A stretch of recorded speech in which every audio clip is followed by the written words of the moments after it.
We go to doctors to perform our health checks. Now we have to do the health check of the business. Just ask the question to your team that in case we are attacked, what we need to recover, who is responsible, how will we recover, where we will recover, do we have the right technology in place? When you ask those questions after your health check is done, only then you'll be able to understand your current state of business and are you cyber ready or cyber resilient or not.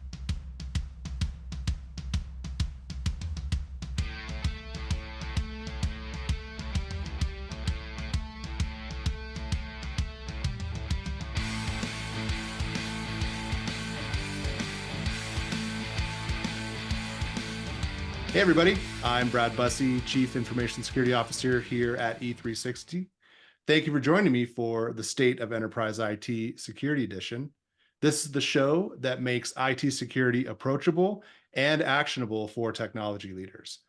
I'm very happy to bring you a special guest this week, Field CTO Shariq Aqil of Zerto and HPE. You may not know this, but you are my very first guest.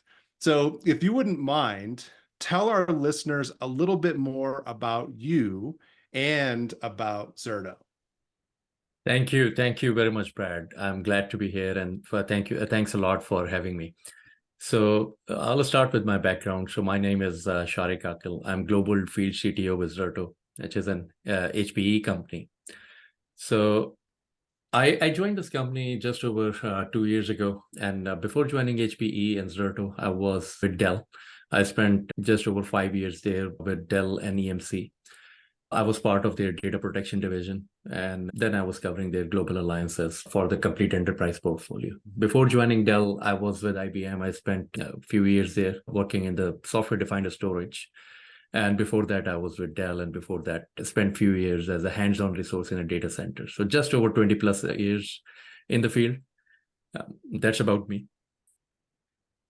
Awesome. And if we talk about Zerto, which is now acquired by Hewlett-Packard Enterprise back in 2021, Zerto came into being back in 2009. And it was a software that provides customers with disaster recovery, quick failover, failbacks, data mobility across different platforms, and ransomware resilience. And all of this was built on the logics of continuous data protection. So always on data protection that provides customer with these three major use cases. Awesome. Well, thank you for being on the show. And I wanted to talk a little bit about cyber resiliency. So I know we're going to get into the Cyber Resiliency Vault, but I think for some of our listeners, maybe just giving them an overview of what is cyber resiliency and what is the problem it solves. So I figure I'll give them just a quick, kind of high level, and then we can get a little bit more into the vault side of it. So as far as cyber resiliency, we're referring to an organization's ability to continue to operate effectively, really in the face of cyber threats and attacks. And it encompasses what we would consider a comprehensive strategy. And that strategy includes things like prevention, detection, response, and recovery. And these are processes that are designed to protect as well as sustain the organization. And really, it's focused on what I would say critical operations.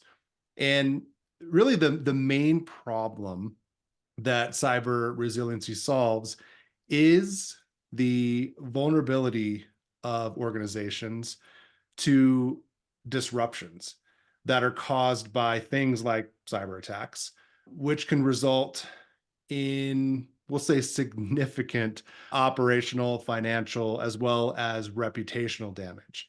And by implementing, we'll say, robust cyber resiliency measures, organizations can minimize the impact of attacks, ensure the continuity of essential services, and this is, I think, the important one, quickly restore full functionality.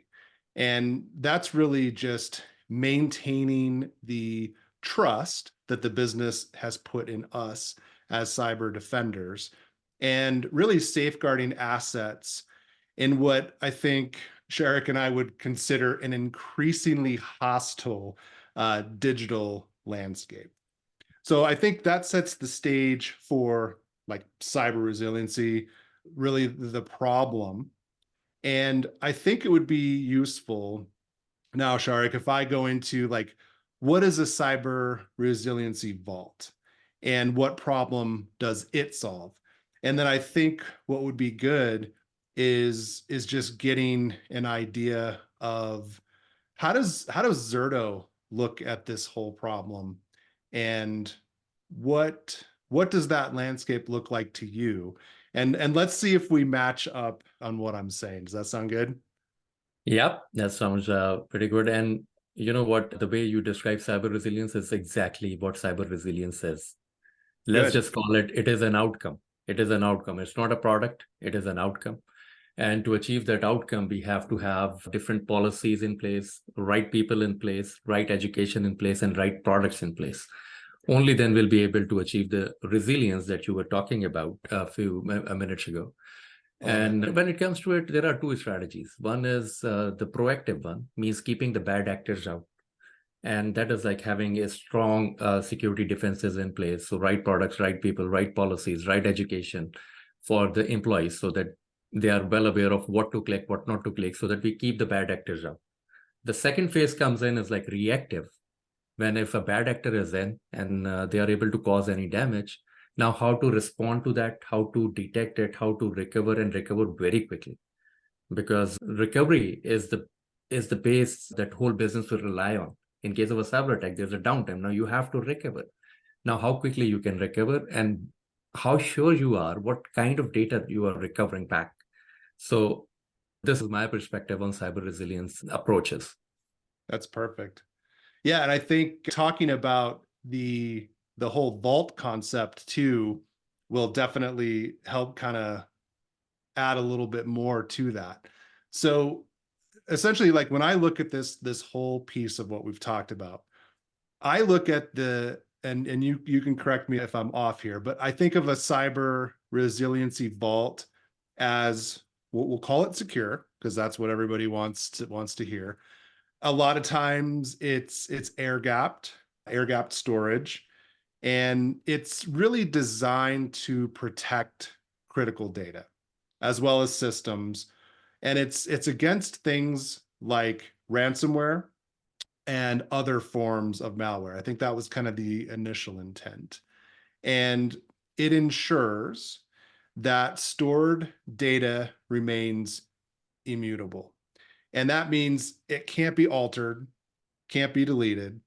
And thereby, we maintain something pretty important, which is data integrity, as well as availability, even in the event of security breaches. Because we hear about this all the time where organizations have been breached, and I see them down for weeks, if not months. And what I'm starting to realize is I think a lot of them have not gotten very far into the concept of resilient systems and a resilient vault. So I think when you look at this and having a specialized vault that can address things, and it's really the crucial need for rapid recovery. And this really gives an organization a point to restore back to. And what we're trying to do is restore operations quickly, minimal disruptions, and this is following an attack. But I could almost see this as not just an attack, but if somebody makes a mistake. We call this in the industry a lot insider threat. Sometimes it's malicious, sometimes it's not. Sometimes it's just somebody that doesn't know what they're doing. And next thing you know, all of those VMs that you had are gone. They're wiped. And when you ask, well, how did that happen? It comes down to somebody just didn't know what they were doing. But I think some of the things to keep in mind is that with a vault, we're doing things like encrypting the data. We're isolating it from the network. We're preventing unauthorized access and tampering. And really it fits into that broader resiliency strategy that we've talked about. And I look at this as organizations that implement a vault, really they're enhancing their ability to withstand and quickly recover from an incident. We're really ensuring that business continuity and the protection of sensitive and critical data is there. And I think that generally I think this approach was looked at for just crucial environments where like data integrity and availability are super important. So if I kind of rewind, I look at this as financial services, healthcare, government, large enterprises. But honestly, I think where we're at now is this should be business as usual for organizations of Yeah. all shapes and sizes. Yeah, absolutely. Absolutely. Beautiful description. And the basic reason that these cyber vaults came into being, like cyber attacks, and these cyber attackers, what they were doing is like they get into the network, they perform a network scan, and they identify anything that is connected, anything that is storing the data or keeping the copies of the data. And then they attack those before encrypting the production environment. So if you have a backup server sitting in there, because we have to understand backups are good, backups needs to be there for operational recovery. But if they are sitting on network, then they are also a target. And we have seen these attackers targeting the backup copies or replica copies before they encrypt the production environment.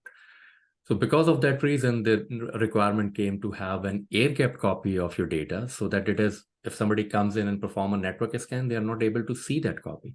Yeah. And that copy has to be immutable. And when we talk about immutability, it has to be really immutable in a way that once it is written, nobody is able to tamper with it, including administrators. So the point that you were talking about, internal attacks. So in that case, you have to have that protection available. Once it is written, it has to be immutable, and nobody should be able to tamper with it. So we talked about isolation, we talked about immutability, but the third thing, and that is the important thing, is like integrity of the data that you are storing. What is the health of the data? How clean the data is, so that in case you are hit, you should know what is the last known good copy I can go back to start the recovery process. So these cyber walls really provide all 3 or 4 capabilities, not only to store the data, but to check the health of the data as well as keeping it immutable. Exactly. And I think something, if I know the listeners out there, and I know those watching, they're probably going to ask the question based on what we've discussed. Why do we need cyber resiliency and cyber vaults?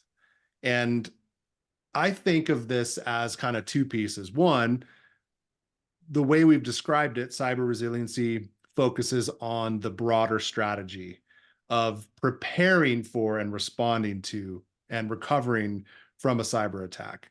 While the cyber resiliency vault it's a specific, and we'll call it a tactical tool that is supporting the strategy. And that's essentially by safeguarding the data. What do you think? Is that a pretty accurate assessment? Accurate, pretty accurate. And I'll just give you an example. There are like 5 different pillars you already talked about: identify, protect, detect, respond, recover. So usually the first 3 pillars usually lies with the security teams. Identify, protect, detect is like keeping the bad actors out, stopping the attacks even before they cause any damage. So they are doing a very good job. They have best tools in place and they are keeping the bad actors out. But if a bad actor is in, and if there is any corruption, now the question is, who owns the recovery of the data after that corruption? Is it security team or is it someone else? If it is a storage team, now the question is, do they have the right infrastructure deployed to be able to perform that kind of recovery from a cyber attack? Right. And this is exactly where you need the vault to help complement your cyber resilience strategy. I agree, because I end up seeing organizations that often point in different directions when you say, well, who's responsible for this recovery? And I think having a vault definitely starts to simplify it. And having the strategy overall is I think pretty important. So what I'd like to talk about is specifically like, how do you do this vault concept with Zerto? So I would think of this as building a cyber resiliency vault with the Zerto technology. I'm just super interested in what that looks like and kind of the approach that you take. And then I figure what I could do is talk about how we look at this from a program perspective. And tooling is always great for supporting the program. So I think let's go tools first, and then let's talk a little bit about program. Sure thing. So before going into the details of our solution, I want to talk about the market landscape quickly, which was there before we launched our product. So there were many cyber vault offerings out there in the market. But one thing that was common in all those solutions were based off of backup software, right? The backup software writing the data and then you are vaulting it. Right. And one reminder that our customers never relied on backup software to provide them with mass recovery of the data. Nothing to do with anything. It is some technology limitations were always there. They use something like storage replication, something like Zerto, to provide them with the ability to quickly fail over, fail back, and do the mass data recovery. Because with backups, first of all, it takes long time to recover. Plus, you only perform backup once a day. So there's a data loss window. If we talk about data loss of 24 hours plus the recovery time of a couple of weeks, that's a long time. And we saw that as a gap in the market, that all these solutions are based off of this technology. So what we did with our solution is we brought the data mover Zerto into the picture and coupled it with HPE hardware to come up with the solution where we provide cyber vaulting, not based off of backup, but based off of continuous data protection. So any point in time recovery that is getting replicated to our vault, number one. The second thing is, as we are replicating the data, now we are performing the scan of the data to identify any anomalies, any traces of the encryption. So within 3 to 5 seconds, you know that the data copy is clean or not. Right. Instead of you perform backup, wait 24 hours and then start the scan, and then you know that you have a clean copy or not. So we combined it. So this is how we move the data. As we are moving the data, we are scanning it, then we are making it immutable, but we are not leaving it there. From there on, we are creating an air gap copy of that data into our vault zone. And that is totally based off of decentralized architecture. Mm-hmm. So there is no single manager of it. If there is no single manager, there is no single point of compromise.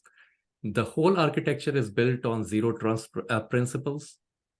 So the data mover component does not know about the retention policy. The retention policy holder does not know about the replication policy. So there are many things that we considered. And the beauty of this architecture is that it is continuous data protection. So it is any point in time recovery for up to whatever retention duration you want. Mm-hmm. Plus the recovery time for petabytes of data came down from weeks or months to a couple of hours. So that's one part. The recovery, the data loss window, we brought it down from like 24 hours down to 3 or 4 hours. Mm-hmm. The recovery time, we brought it down from like 30 plus days down to 2 hours. So that's the business impact that we reduced. The third thing that people don't usually talk about, we always talk about vaulting the data, but we never talk about recovering the data. Right. Because if you are under cyber attack, means your production is compromised, might not be accessible. So now you have the data copy. Where will you recover it? You will need a clean room. So what we did in our architecture, we combined the vaulting and clean room in one solution to be able to not only store the data, keep it safe, but also in case of attack, we will be able to recover it, perform tests, do the forensic, do the cleansing, and then move the data back to production. So that's on a high level, Brad. That's our architecture. I love it. And honestly, when I look at this, I mean, I feel that this is in some cases the only chance that an organization would have to recover because of just how attacks are starting to ramp up. And I think, tools are fantastic, But what I've noticed is after watching a lot of these recovery events of organizations that have been compromised, I found really the kind of the weakest link is the people and preparation and the ability to act when the event occurs. Like your technology is fantastic. It's there to be leveraged.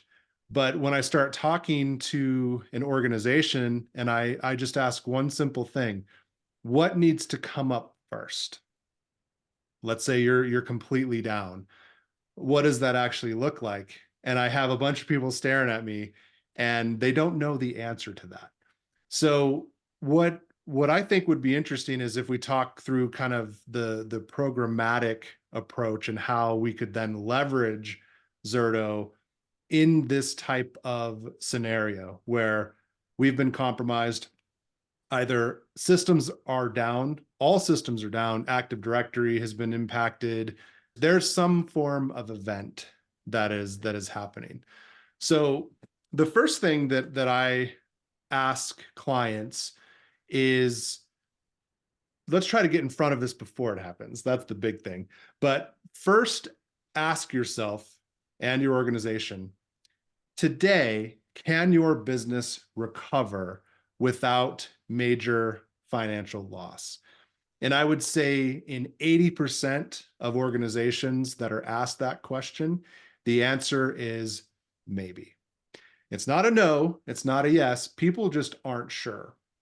So what we've done is we've kind of looked at this as a cyber resiliency framework.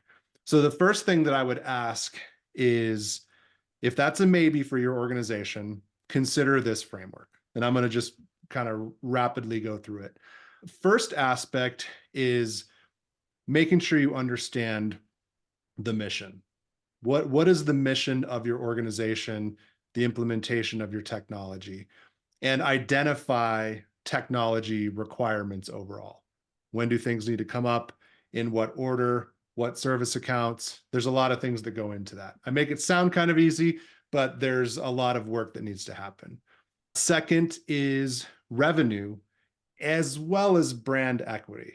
So this essentially supports and enables your overall business strategy, because as we've seen with some of these cyber attacks recently, not only is it a revenue impact to the business because they're down and they're unable to provide the service that they are implementing in the first place, their brand takes a significant impact. And customers may not be as comfortable coming back and doing business with an organization that's been compromised. So asking yourself that question. Third, what are the core business functions, and aligning those with security to protect critical systems as well as data. And then I think this is where some of that vaulting technology comes into play. And fourth, there's the internal operations and administrative functions. And this is where I see a lot of organizations really struggle, because what I'm asking you to do is map technology to business functions. And that's essentially the only way you're ever going to recover from a large scale cyber event. What do you think of that? Do you think that's pretty solid as far as a framework and approach? It's pretty high level. That's a really, really very strong approach. And you covered it again, you covered it very well, because you cannot achieve resilience with one thing. You have to have right people identified, you have to have right policies in place, you have to have right products in place to be able to support that. But not only these three P's, but you also need to consider that in case you are attacked, what are the minimum viable business components that you are recovering? So it will start with identification. As you explained it very well, identify what you want to protect, identify the interdependencies of those components, so that you are not just recovering the data, but you are recovering the complete ecosystem that is required to serve that data. Exactly. Right. So you have to identify that. Then when you have identified, then you move it, then you protect it using a product, but then you need to have right processes in place and right people identified, that who will be able to touch that data, what should be the access mechanism, what are Mhm. the policies about it, and after that, how can you perform the testing of whatever you have identified to be protected, and whoever is required to test the data and actually perform the recovery testing. That's a big one. Yeah, that's a big one. I see a lot of organizations struggle where they haven't tested and what they bring back is not what they needed to bring back. That's something that I Yeah, think a lot of because that testing will really complement when in case of a cyber attack, when you are down, you will need to go through not only like just bringing the data back up, you might have to go through like data forensics first. So do you really want to have a solution in place that supports you, supports you to perform testing, so that when you perform the testing, you'll be able to test all of your tools right there on the set of the data to perform forensic analysis, cleansing, and a rehearsal to move the data back to production. So these are the important things. So agree. identification, protection, testing. Totally agree. And Shariq, something I always like to do in the podcast is I like to give a kind of a wrap up of I never like to use the word expert, but it comes out of my mouth often, like an expert opinion and some pro tips when it comes to the topic. So when it comes to cyber resiliency as well as vaulting, I kind of want to give the listeners a a couple of high level things to consider because I think sometimes this can seem a little complex. So I'll start with just a couple, and then I think we can wrap it up with kind of your pro tips or overall thoughts when it comes to Resiliency Vault. So I think if you're looking at this today, I would start with getting a clear understanding of what your critical assets actually are. I think it's actually one of my mentors, John Kindervog, has said it is defining your protect surface. It's not necessarily your attack surface because that's pretty much everywhere now, but it is start with that clear understanding of what it is that you're going to protect, which is your critical assets. I would say ensuring the vault is properly air gapped. So I liked the discussion that we had about the zero trust implementation and keeping things separate. As a cyber practitioner, I would say encrypt everything as often as possible, whether it's in transit, at rest, in a vault, encrypt everything that you possibly can. And then I would say implement those strict access controls and adopt least privilege wherever possible. And then I would say, and this is just good cyber hygiene, regularly update and patch systems. I think the one that stuck with me from this conversation is test your recovery process. And I would say stay compliant as well as audit regularly the entire process, not just for your cyber program, but the audit slash recovery process for your cyber vault. Yeah, that's a great description again, Brad. One thing that we have learned from these cyber attacks, in almost all type of cyber attacks, there was a requirement for having a clean infrastructure in place before you can perform the recovery, because production was compromised, DR was compromised, and our customers were not able to use existing infrastructure. So you need to have a clean set of equipment available for you to perform the recovery and perform the testing. And Right. and that will actually enable you to perform the regular testing, because now you have a dedicated infrastructure that's clean. So identify it, have a detailed incident response plan in place, Agreed. because now it will not be only the security teams doing the forensic, it will be the storage team providing them with the data, it will be networking team bringing the networks back, and then all these teams have to work together. So you need to have the right incident response plan in place, that product is providing you with a copy of the data, but everything else that is serving the data has to be in place before you go back to normal. So identification, then documenting it, having this incident response plan in place. And again, I'll come back to test it, Right. perform the testing, have a testing exercise, testing rehearsal plan for your teams to like coordinate and test everything beforehand. Couldn't agree more. I think if there's two things that I want our listeners to take away from this, it's always what's the action that they should take after listening to something like this. So we spent 25 30 minutes, I would say, going pretty high level on this, but there's a lot more conversation to be had. So from an organizational standpoint, what should their action be? And I would say two things. One, I would implement a cyber resiliency review. So I'm a big fan of discover and assess before you do much of anything. So I would say conduct that review, and it's really looking at current cybersecurity strategies and systems. And second, once you've done that and you have some good information that comes back from it, then it's time to adopt a cyber resiliency vault. And I think that's where you can invest and adopt vault technology. And I think Zerto is a great solution for that. Yep. Thank you for that feedback, but you nailed it right there. We go to doctors to perform our health checks. Now we have to do the health check of the business. Just ask the question to your team that in case we are attacked, what we need to recover, who is responsible, how will we recover, where we will recover, do we have the right technology in place?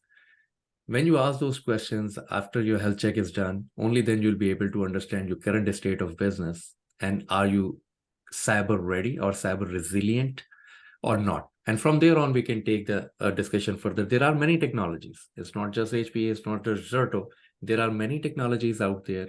They all have unique benefits. So I think once you identify what is your requirement, our customers should talk to all these providers of these components so that they can take the discussion forward, understand what is available, and be able to make the right decision for their environment. Excellent. All right, Shariq, I really appreciate you spending some time with us on the podcast today. And thanks again. I hope our listeners have a great rest of their day or night or whenever you're listening, and enjoy the content. Thank you. Thank you very much, Brad.